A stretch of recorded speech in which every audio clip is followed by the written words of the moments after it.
closet door. I'm here in my studio, aka Board Game Closet. I love this song. I'm worried we use it too much, but it's still a good song. Anyways, before diving into today's nugget of civics, I wanted to thank those of you who have donated to keep this bird in the air. We simply can't make the show without that tried and true public radio standby, listener donations. If you listen to the show and can support it, just go to civics101podcast.org and click donate, or just click the link in our show notes to give a gift in any amount. $5 a month as a sustaining member, it gets you a swanky new Civics 101 face mask. But whatever amount you can give, please know we are going to keep asking people smarter than us to answer your questions about how our country works. Thank you. Thank you. All right, here's the show. Civics 101 is supported in part by the Corporation for Public Broadcasting. The first time I ever voted, and this is not an exaggeration, I was shaking with anticipation. I waited in line, walked up to the poll worker, gave them my name, got my ballot. Again, butterflies in my stomach.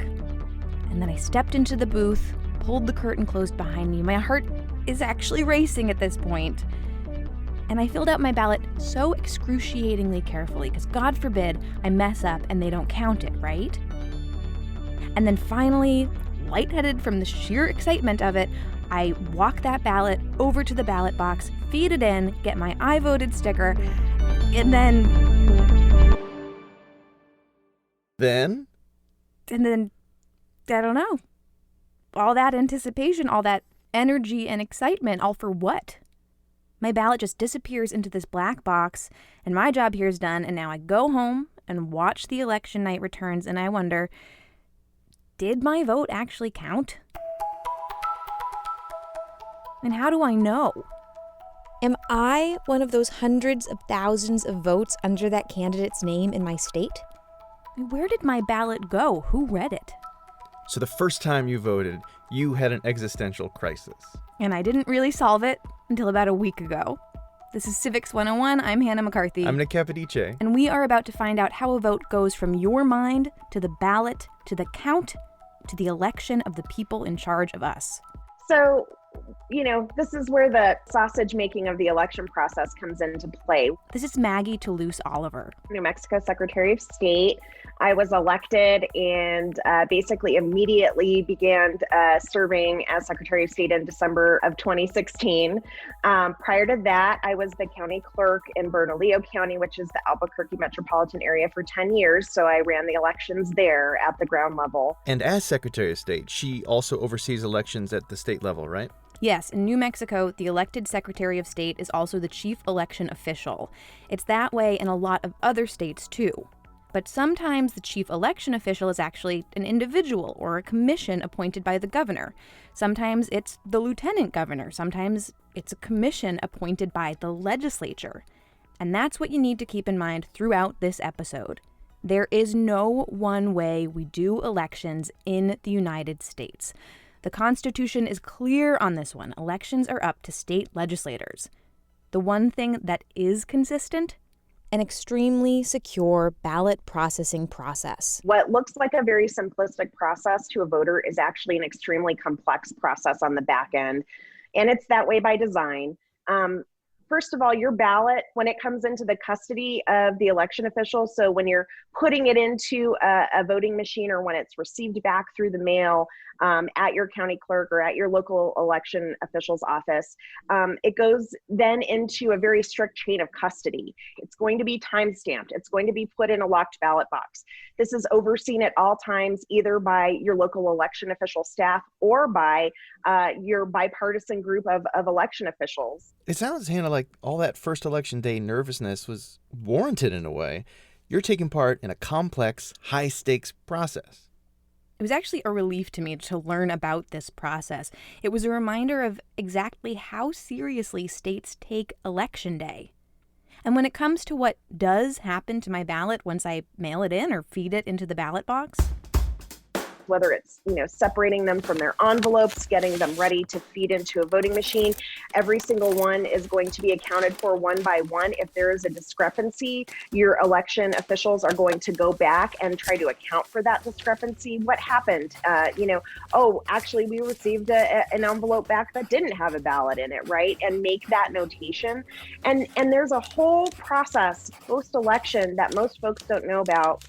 The canvas of the election, which is basically an audit. And what your election officials and those bipartisan boards are doing is going back and doing exactly this, what we call reconciliation, to ensure at the end of the day that every single ballot was indeed counted.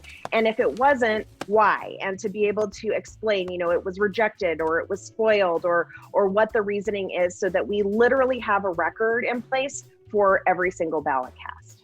I'm listening to this painstaking process, and I'm thinking to myself, okay, but everyone is saying this year, 2020, is going to be different. Because way more states are making mail-in voting available to everyone, we just don't know how smoothly or quickly the counting process is going to go. Well, let's start with that mail-in ballot itself. Whether your ballot is mailed, whether your ballot is hand-delivered to a local election official, once it arrives at, your local clerk's office, it stays in a vault until the day of the election. Oh, Casey! Yes, this is Casey McDermott, someone who we are lucky enough to work with at New Hampshire Public Radio. She covers, and very well I might add, voting and elections for the station, and reminded me that, those mail-in ballots are super protected. One person actually told me that their vault is fireproof. Depending on your state, you were either automatically mailed an absentee mail-in ballot or had to request one by the deadline. Now, for most states, that deadline is mid-October, though some allow an application as late as November 2nd or 3rd. And depending on your state, you may have needed an excuse of some kind, like illness or physical limitation, to qualify for absentee voting. And again, depending on your state, you may be required to have a witness sign your ballot as well. That ballot then goes into an envelope, which then goes into another security envelope, and you sign it and you send it in, either by the United States Postal Service or, depending on the state and your preference, dropping it off in person at an election office or at an official outdoor ballot box. So the absentee ballot arrives inside an envelope, inside another envelope. And pre-processing allows local election officials to open that first outside envelope. And what they can do is they can look at that inner envelope that holds the absentee ballot. They can't open that inside envelope to look at someone's votes, but they can look at the envelope that holds the ballot to make sure, for example, that it's signed. They can look at the person's name on the ballot to make sure that they meet the requirements to vote in that community. They can get a lot of the stuff that they normally would have to wait until election day to do. They can get a lot of that done before the day of the election. But the ballots are not taken out of the inside envelope until election day, and they're not counted until election day. I should clarify, that is the mail-in process in New Hampshire. Don't say it. Let me guess. It depends on the state. It does. Certain states allow vote counting up to 2 weeks before the election. The vast majority don't allow counting until the polls close. I got one more mail-in ballot question. We did this whole episode on how taxed the Postal Service has been since the pandemic started. And you got all these ballots being mailed, some of them from states where you can request a ballot as late as the eve of Election Day or Election Day itself. So that means some ballots will be arriving after Election Day. In general, this election, the thing that voters need to understand the most is that absentee ballots take longer to count than in-person votes. That's not a bad thing, though. That's not something that people should be freaked out about. This is Miles Parks. He covers voting for NPR. I reached out to him after watching a video he made about ballot counting post-election that was basically a gentle PSA to not lose your mind if you don't know who the president is on election night. Let's take a step back here. None of these things are mistakes or problems, really, even if some people want to make it seem like they are. Between mail-in ballots, different state rules for processing, and various deadlines for receiving a ballot, The whole thing is probably just going to take longer this year. I had an election administration expert say basically it's like if you had to write thank you cards for your Christmas gifts and you get 10 Christmas gifts, you're like, oh, that's like fine, I'll write 10 Christmas cards. But then you like next year, you just like wake up and you have 1,000 Christmas gifts. Like the act of writing a card is not difficult, but the act of doing it 1,000, or in the case of some of these counties, 20,000, 30,000 envelopes to be opened. Even just that, those little things add up to take a lot more time. I do want people to keep in mind, it's not like election officials are totally unprepared for election night. Maggie Oliver broke down New Mexico's process for me, for example. So in my state, our county clerks are actually already actively in the process of accepting absentee ballots back and making sure the required voter information is attached to that ballot so that it can be qualified, starting as many as 10 days and as few as 5 days before Election Day. County clerks will assemble their absentee precinct boards and begin the actual process of processing and counting those ballots. The goal will be that fast forward to election night at 7 p.m. when our polls close here, county clerks will be able to begin posting early voting totals right away. As the election day result totals are coming in throughout that evening, posting those as those come into them. And then as quickly as possible, posting as many absentee voting results as they can. And of course, the more ballots that we have factored into those totals, the more likely we are to be able to say with confidence what the outcomes of those elections are going to be on election night. Okay, so some states may very well be able to tell us the winner on election night. It all depends on how the legislature and the election officials have decided the process is going to work. But still, we will almost certainly not have a clear winner on election night. And here's Miles again. In a couple states, especially a couple battleground states, Pennsylvania, Wisconsin, Michigan, the laws have not been adjusted to basically catch up with the fact that there's going to be so many more mail ballots. So election officials in these states are kind of have their hands tied behind their backs. They can't even open those envelopes. They can't do any of that processing work until either on election day, they can start doing that. In Michigan's case, they just passed a law that allows election officials to do it the day before the election. But regardless, that's going to put these local election officials in a really tough spot where they're going to be like having to open all these ballots, check all these signatures, do all this work, working 20 hours in a row, 24 hours in a row for days in a row to try and get all these absentee ballots counted. I can't help but anticipate that with a little bit of dread, Hannah, because I'm used to knowing on election night who the president is going to be. Yeah, maybe you have to stay up a little later on certain years, or maybe the other candidate doesn't make their concession speech for a day or two, or there was that long, endless night in 2000 where there's a bunch of hanging chads in Florida. But that wait this year is going to be tough. Miles reminded me that the winner of the presidency, who we learn about on election night, that isn't based on a complete count of the votes.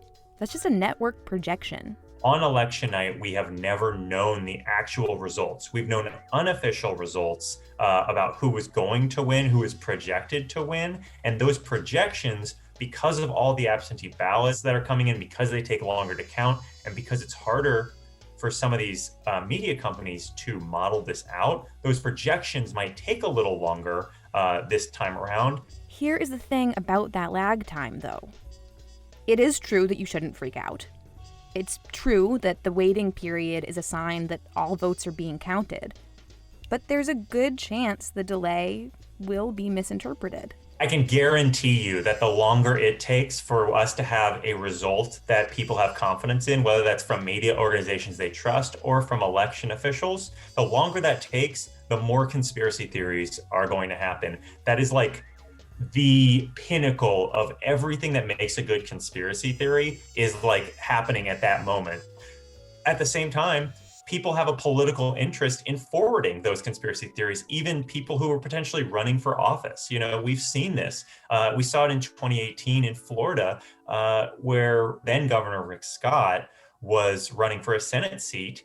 He was ahead by a bunch of votes after Election Day, and then a couple of days after, which is normal, the absentee ballots were still being counted in some of the bigger jurisdictions.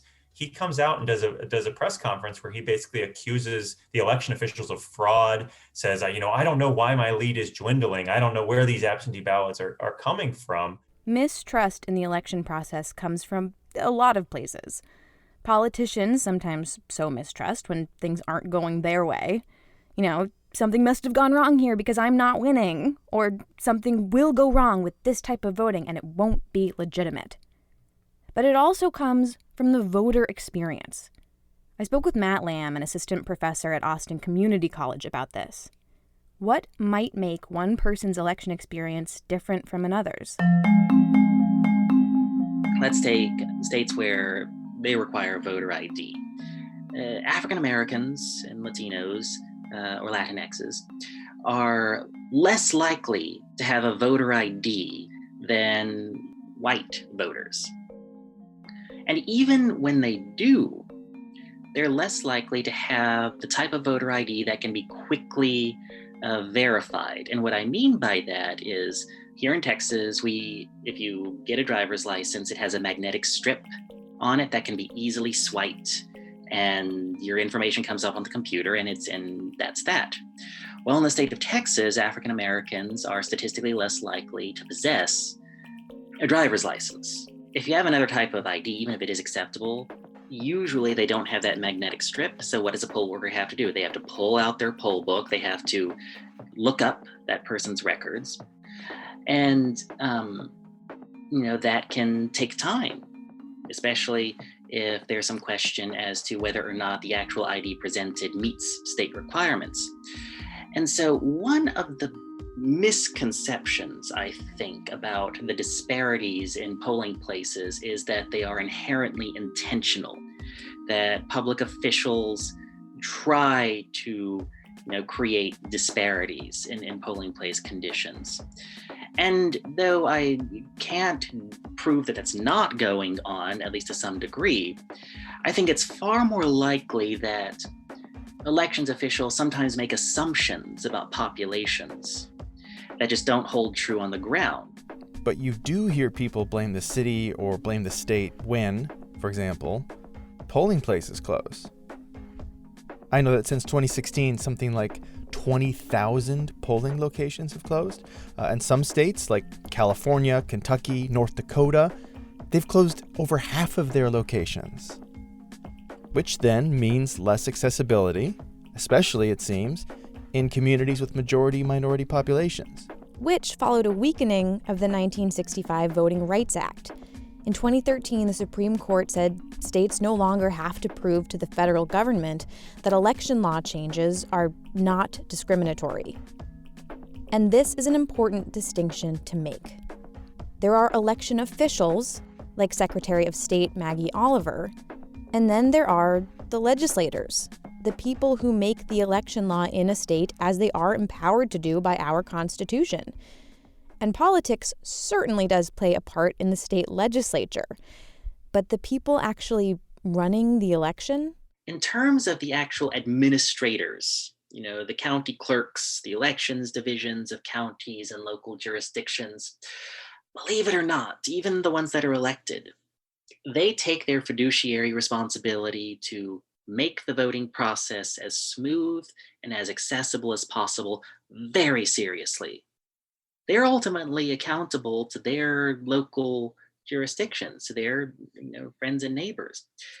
They want people to vote. They want anybody who is eligible and wants to vote to be able to vote. That said, if you have to wait in line for hours and hours and then deal with voter ID issues that make you feel mistrusted, then you have had a bad customer experience with your government. But what you can do is show election officials how they should prepare for the future. You do that by turning out to vote and voting for the legislator who you want in charge of your election law. This is basically you saying, I want to talk to the manager. So if election law changes in our favor, maybe we'll start to trust elections a little more. But I do wonder, what does all this mistrust in elections mean for our country? My big takeaway so far is that we have more reason to trust the process than to not, right? There are lots of problems, but they can be corrected. So how do we deal with all that rhetoric out there that says election night this year is going to be a sham. Here's Miles again. The biggest thing is that I've been trying to preach is that we, over the last 20 years, have seen an overall decline in confidence in the legitimacy of our elections. And that was always a very abstract thing to me when I heard about like professors talking about it's really important for people to have faith in like how elections work and that they're fair. And that's really the case when you start talking about a peaceful transfer of power, not necessarily going down any conspiracy rabbit holes of like what President Trump would do if he were to lose and all that stuff, but just in terms of the real possibility of violent unrest, considering how polarized the country is. And I think people need to really connect in their brains when they share on social media a theory about anything about elections being fraudulent or being questionable or, votes being suppressed for nefarious purposes. There are real issues with our election system, but people need to understand that there also has to be a baseline of confidence for us to live in a peaceful country. One last thing, Nick, and this was something Casey McDermott and Maggie Oliver both said, which finally settled that black box what next question that I used to have about my ballot in the election. This is actually a transparent process. Officials aren't trying to do things behind your back. Most folks don't understand how transparent our election processes actually are. There is literally nothing that happens in an election in the United States behind closed doors. There is always either a bipartisan group of local election officials who really are just volunteers from your local community who are engaging in the process of helping election officials run the election, or there are observers, watchers, from political parties, from candidates, from third-party organizations, from academic institutions that are observing the election process to make sure that everything is going the way that it's supposed to, that it's following the law, that all of the I's are being dotted and T's are being crossed. I was talking to a local election official recently and just asking, what do you make of all of the rhetoric around elections and whether or not they can be trusted lately? And she was like, well, I would just ask them, do you trust your neighbors? And maybe they don't trust their neighbors, and maybe they have other reasons for not trusting their neighbors. But in general, remember, your neighbors are the ones that are doing this. And I think that's a really good gut check for a lot of people. All right, chin up, vote, and believe in it. And remember that your election officials know more about the election than your friends on Facebook. So give them a call. It is their job to help you.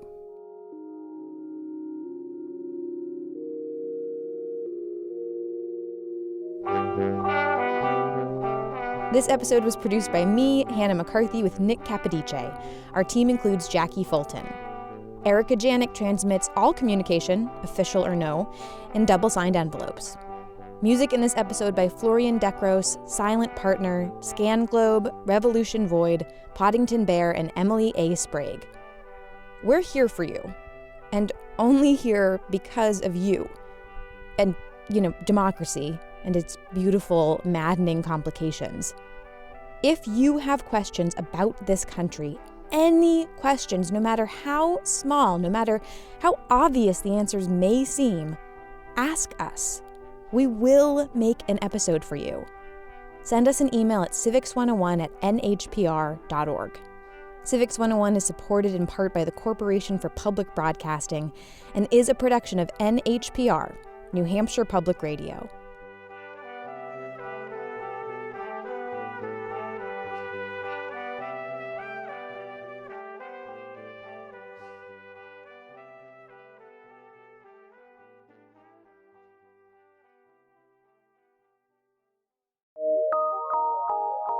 From PRX.